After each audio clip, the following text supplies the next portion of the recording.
To test how much her husband loved her, the wife kept asking him for divorce 99 times, and each time, the husband would beg her to stay during the cooling-off period. The wife felt very satisfied. She decided that after the 100th test, she would finally accept her husband. But what she did not know was that the moment she filed the 100th divorce request, the man never planned to withdraw it again, because in the past 8 years, his wife had asked for divorce almost every month. He was tired of her endless tantrums. This time he decided to give up completely. Just as he was heading home to pack his things, a luxury car suddenly rushed over and knocked him down, and the driver turned out to be his wife's best friend. The friends thought the wife would punish them, but instead she only gave them a cold look and urged them to hurry to the party, because that day marked the first day of the 100th test. She could not let her husband gain the upper hand. The man then went home to pack, while his wife on the other side waited all night, but he never came back to beg. In anger, she called her old flame to play the part of a pawn, just to make her husband jealous. She not only let the man stay in their home, but also openly showed affection in front of her husband. No matter how she acted, her husband remained indifferent. Driven by rage, she crossed more and more lines with her old flame. Over time he began to believe an illusion,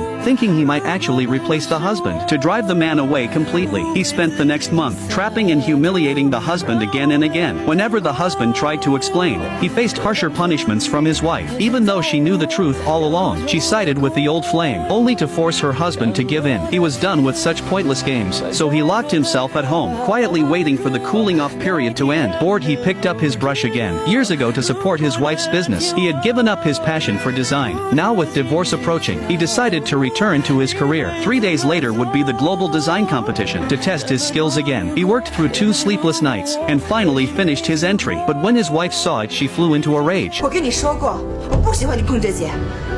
你如果想让我撤销离婚申请的话，就不许碰它。 Facing her command, this time he did not argue back. He quietly put down the brush. After all his work had already been submitted, it was too late for her to stop it. He thought everything was flawless. But 3 days later, he suddenly got a call from the organizers. 作品涉嫌抄袭，如果您不能自证，我们将取消您的参赛资格。抄袭？